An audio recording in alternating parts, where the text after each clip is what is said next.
الحمد لله وكفى وسلام على عباده الذين اصطفى أما بعد فأعوذ بالله من الشيطان الرجيم بسم الله الرحمن الرحيم إن الذين يبايعونك إنما يبايعون الله يد الله فوق أيديهم صدق الله العظيم۔ 25 رجب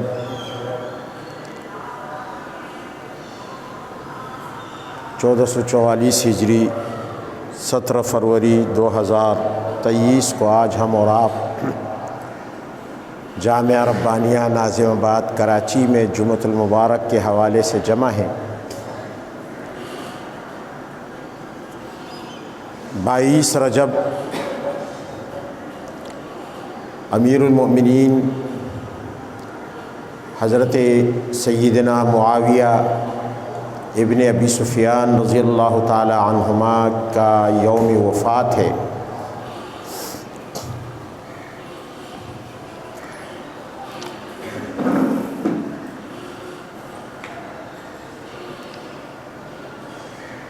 حضرت معاویہ رضی اللہ تعالی عنہ ہماری تاریخ کا وہ درخشاں ستارہ ہے کہ جن کے وجود سے امت مسلمہ کو نہ صرف ہدایت کی روشنی نصیب ہوئی بلکہ اس امت کو عظمتیں اور رفعتیں ملی۔ حضرت معاویہ رضی اللہ تعالی عنہ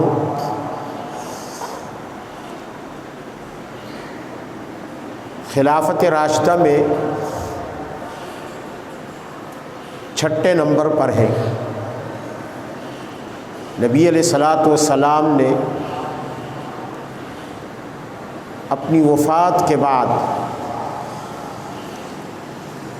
جو نظام امت کے حوالے کیا وہ خلافت کہلاتا ہے، اور صحابہ کرام جب تک رہے اس منصب خلافت پر تو ان کا دور خلافت راشدہ کہلاتا ہے۔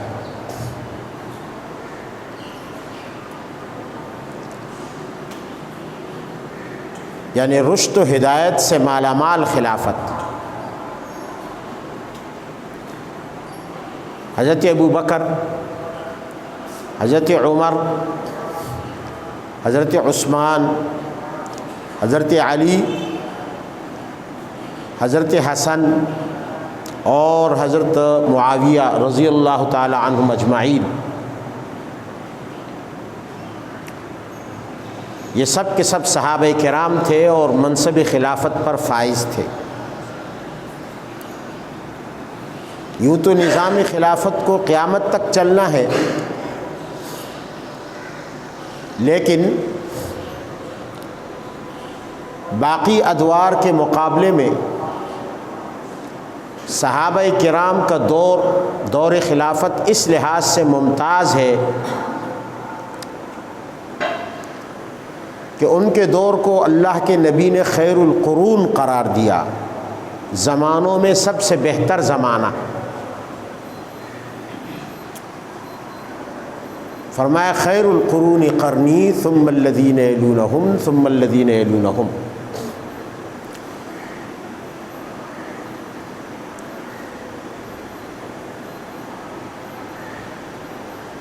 تو باقی امت کو یہ شرف جو صحابیت کا ہے بعد میں آنے والے خلفاء میں چونکہ موجود نہیں تھا، اس لیے ان کے دور خلافت یا دور حکومت کو خلافت تو کہا جاتا ہے پر خلافت راشدہ سے موصول نہیں کیا جاتا۔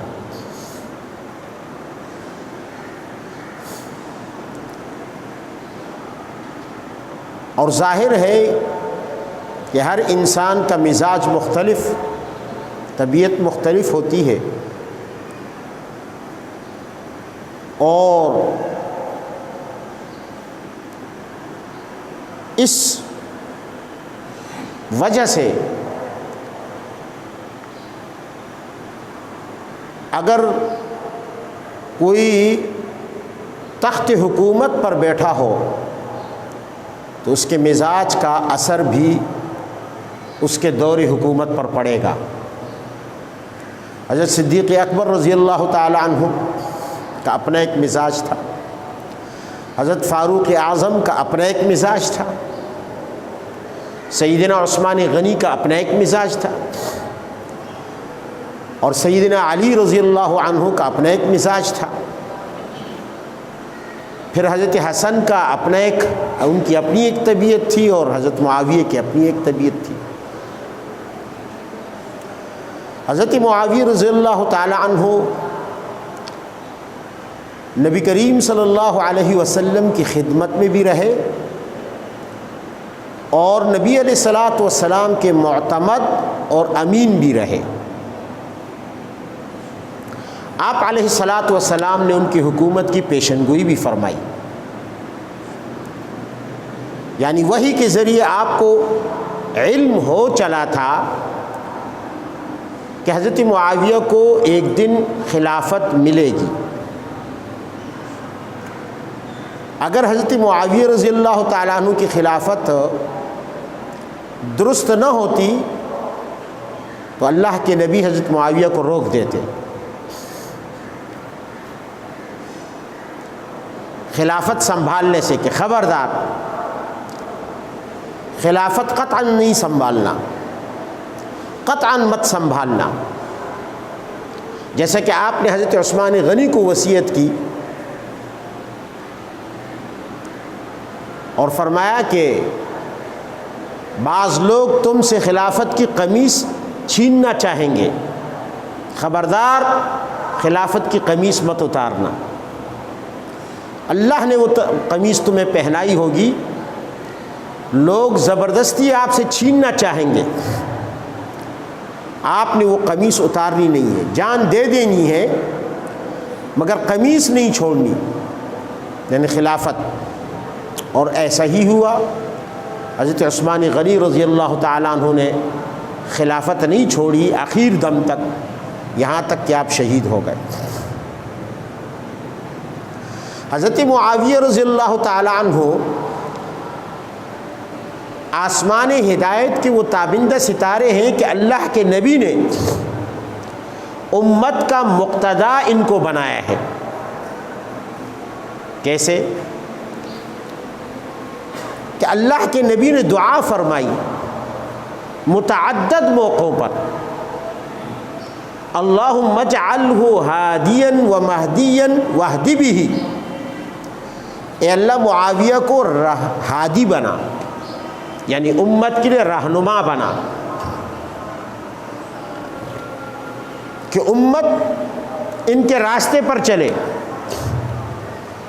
یہ امت کو گائیڈ لائن دے، امت کو بتائیں کہ حکومت اس طرح ہوتی ہے، امت کو بتائیں کہ جہاد اس طرح ہوتا ہے، امت کو بتائیں کہ نبی علیہ الصلاۃ والسلام سے محبت اس طرح ہوتی ہے، امت کو بتائیں کہ نبی علیہ الصلاۃ والسلام کی اتباع اس طرح ہوا کرتی ہے، قرآن پر عمل اس طرح ہوتا ہے، خلافت اور حکومت کا طریقہ یوں ہوتا ہے، ہادین، رہنمائی کرنے والا بنا، و مہدین، اور یا اللہ معاویہ کو مہدی یعنی خود بھی ہدایت یافتہ بنا۔ ظاہر ایک انسان اگر خود ہدایت یافتہ نہ ہو، خود ہدایت پر نہ ہو، صحیح راستے پر نہ ہو، وہ دوسروں کو کیا گائیڈ لائن دے گا، وہ دوسروں کی کیا رہنمائی کر سکے گا؟ فرمائے اسے مہدی بنا۔ مہدی، امت میں سب سے پہلا خطاب مہدی کا حضرت معاویہ کو ملا، وہ بھی نبی علیہ الصلاۃ والسلام کی زبان مبارک سے، وَجْعَلْهُ مَهْدِيًا، ہادیًا و مہدیًا، اسے مہدی بنا۔ ایک حضرت جریر کو یہ خطاب ملا، اور یہ دعا ہوئی ان کے حق میں، اور ایک حضرت معاویہ کے حق میں ہوئی ہے۔ اللہ کے نبی نے یہ خاص طور پر ان دو صحابہ کرام کو اس صفت سے ممتاز فرمایا۔ اسی لیے تو ایک بہت بڑے تابعی ہیں حضرت مجاہد، عبداللہ ابن عمر کے شاگرد ہیں، وہ فرماتے ہیں واللہ لو رأیتم معاویہ ابن ابی سفیان، اگر تم حضرت معاویہ ابن ابی سفیان کو دیکھ لیتے تو خدا کی قسم لقلتم ھذا خلیفۃ اللہ المہدی، کہ یہی ہے اللہ کے وہ خلیفہ جو مہدی ہے، اللہ کے مہدی خلیفہ یہی ہے، امام مہدی یہی ہے۔ تو یہ حضرت مجاہد فرما رہے ہیں، اور بھی کئی لوگوں نے یہ بات کی ہے۔ حضرت معاویہ کی دور خلافت کو دیکھ کر آج لوگ ان کے دور خلافت پر تنقید کرتے ہیں جعلی اور من گھڑت روایات کے ذریعے، لیکن خود ان کے دور کا مشاہدہ کرنے والے عینی گواہ حضرت معاویہ کو مہدی قرار دے رہے ہیں۔ اور کیوں نہ ہو کہ اللہ کے نبی نے دعا کی تھی اللہم اجعلہ ہادیا و مہدیا، اللہ اسے ہادی بھی بنا، مہدی بھی بنا، وحدی بھی، اور پورے عالم میں اس کو ہدایت کا ذریعہ بنا، اس کے ذریعے پورے عالم کو ہدایت ملے، تمام انسانوں کو ہدایت ملے۔ اور ایک روایت میں حضرت عمیر رضی اللہ تعالیٰ عنہ فرماتے ہیں کہ لا تذکروا معاویہ الا بخیر، لوگوں حضرت معاویہ رضی اللہ تعالیٰ عنہ کا ذکر خیر کے ساتھ کرو، جب بھی کرو بھلائی کے ساتھ کرو، اس لیے کہ فإنی سمعت رسول اللہ صلی اللہ علیہ وسلم، میں نے اللہ کے نبی سے سنا، فرمایا اللہم اہدہ، اے اللہ معاویہ کو ہدایت سے مالا مال فرما۔ اب آپ دیکھیں نبی علیہ السلام کی دعا، ہم کہتے ہیں کہ ہماری فلاں دعا قبول ہو گئی، فلاں دعا قبول ہو گئی، فلاں دعا نے اثر دکھایا، اور دعا تو مؤمن کا ہتھیار ہے۔ آپ اندازہ لگائیں اللہ کے نبی کسی کے لیے دعا کریں، یہ دعا نہیں، یہ پیشن گوئی ہے، دعا تو قبول ہو ہی گئی، اور اس میں نبی علیہ السلام نے پیشن گوئی بھی کر دی کہ ایسا ہوگا، کیونکہ پیغمبر کی دعا اللہ رد نہیں کرتا، نبی کی دعا قبول ہوتی ہے۔ اللہ کے نبی نے اللہ سے حضرت عمر کو مانگا، اللہ نے دعا قبول کر لی، حالانکہ حضرت عمر اسلام کے مخالف کیمپ میں تھے شروع میں، لیکن جب اللہ کے نبی نے دعا مانگی تو اللہ نے وہ دعا فوراً قبول کر لی۔ اسی طرح سیدنا معاویہ رضی اللہ تعالی عنہ، ان کے لیے ہدایت کے حوالے سے اللہ کے نبی نے یہ 4 دعائیں مانگی ہیں۔ ایک دعا اجعلہ ہادیا، دوسری دعا ومہدیا، تیسری دعا وحدی بہ، چوتھی دعا وحدہ۔ اب آپ اندازہ لگائیں کہ یہ 4 دعائیں اللہ نے ضرور قبول کی ہوں گی، ہمارا تو ایمان ہے، اللہ کے نبی کی دعا کے قبول ہونے میں کوئی شک نہیں ہو سکتا، تو پھر حضرت معاویہ امت کے لیے رہنما بنے یا نہیں بنے؟ آپ کی ایک ایک ادا، آپ کا ایک ایک قول، آپ کا ایک ایک عمل امت کے لیے نمونہ بن گیا اللہ کے نبی کی دعا سے۔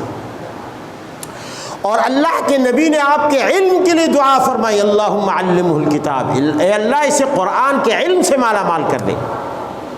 یہ دعا اللہ کے نبی نے ابن عباس کے لیے مانگی، حضرت عبداللہ ابن عباس کے لیے بھی مانگی، اور عبداللہ ابن عباس کو امت نے رئیس مفسرین کا خطاب عطا فرمایا۔ اور یہی دعا اللہ کے نبی نے حضرت معاویہ کے لیے مانگی اللہم علمہ الکتاب، اے اللہ اسے قرآن کا علم سکھا، کتاب اللہ کا علم سکھا۔ تو ان کے علم کا کیا حال تھا؟ حضرت عبداللہ ابن عباس ان کے علم کی گواہی دے رہے ہیں۔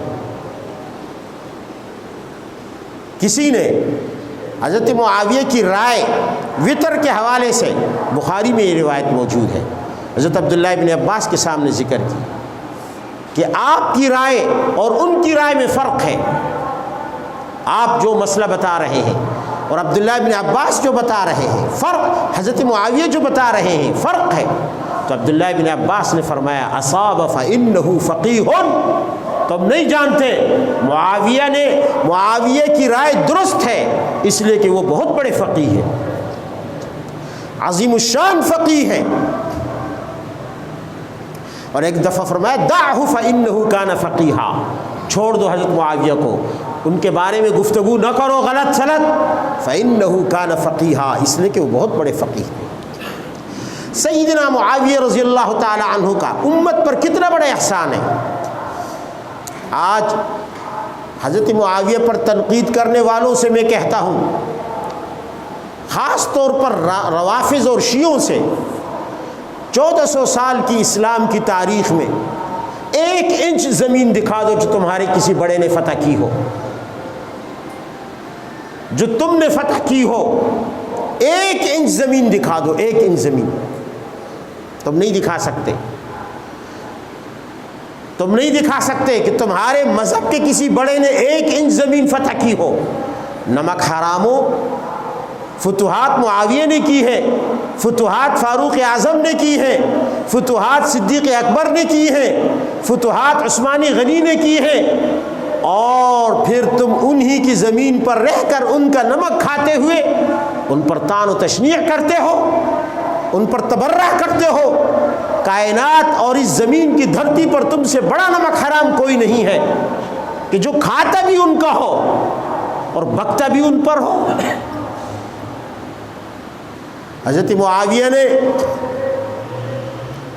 یورپ تک فتوحات کی ہے، سمندر میں سب سے پہلے جہاد حضرت معاویہ نے کیا ہے، سب سے پہلا بحری بیڑا حضرت معاویہ نے بنایا ہے جس میں 1700 کشتیاں سوار کی ہیں، یعنی تاریخ کے عظیم ترین سائنسدان بھی ہیں آپ نے اپنے دور خلافت میں دنیا کو یہ نیا تصور دیا بحری بیڑے کا۔ آج جو امریکہ بیڑا بنا رہا ہے، چین بیڑا بنا رہا ہے، روس بیڑا بنا رہا ہے، اس کی بنیاد امیر المومنین حضرت معاویہ نے رکھی ہے۔ پہلا بحری بیڑا انہوں نے بنایا، اس سے پہلے دنیا میں بحری بیڑا نہیں تھا۔ دنیا کی تاریخ پر ان کا احسان ہے۔ پھر فتوحات قبرص تک، یونان تک پہنچ گئے، یورپ کے قلب تک، افریقہ تک۔ آج تو امت اپنے ان محسنوں کو بھول رہی ہے جن کی گردنیں ان کے احسان کے بوجھ سے دبی ہوئی ہیں، اور خاص طور پر وہ لوگ جو ان پر تبرہ کریں۔ میرا تو ان کو چیلنج ہے، وہ لائیں اپنے کسی بڑے کی فتوحات۔ انہوں نے تو ہمیشہ اسلام کی جڑیں کاٹی ہیں، ہمیشہ مفتوحہ علاقوں کو دشمن کے ہاتھ میں دینے کی سازشیں کی ہیں۔ بغداد کس نے دیا تھا؟ کس نے غداری کی تھی؟ ابن العلقمی کون تھا جس نے خلافت کی پیٹھ میں چھرا گھونپا؟ رافضی تھا، شیعہ تھا۔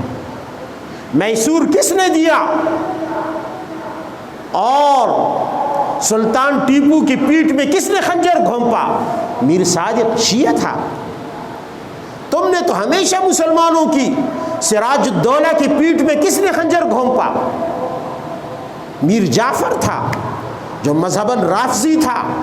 تم نے تو ہمیشہ مسلمانوں کی مفتوحہ زمینوں کو کفار کے حوالے کرنے کے لیے سازشیں کی ہیں، غداریاں کی ہیں۔ تم اپنی ایک فتح کردہ زمین تو دکھا دو۔ جس زمین پر آج تم مزے کر رہے ہو، ایران، یہ بھی فاروق اعظم کی خیرات ہے، یہ بھی فاروق اعظم کی خیرات ہے۔ فاروق اعظم فتح نہ کرتے تو آج بھی ایران پر کسریٰ کے بیٹوں کی حکومت ہوتی۔ اللہ تعالی ہمیں صحابہ کرام کی سچی اور کھری محبت نصیب فرمائے اور ان کے نقش قدم پر چلنے کی توفیق عطا فرمائے۔ وآخر دعوانا الحمدللہ رب العالمین۔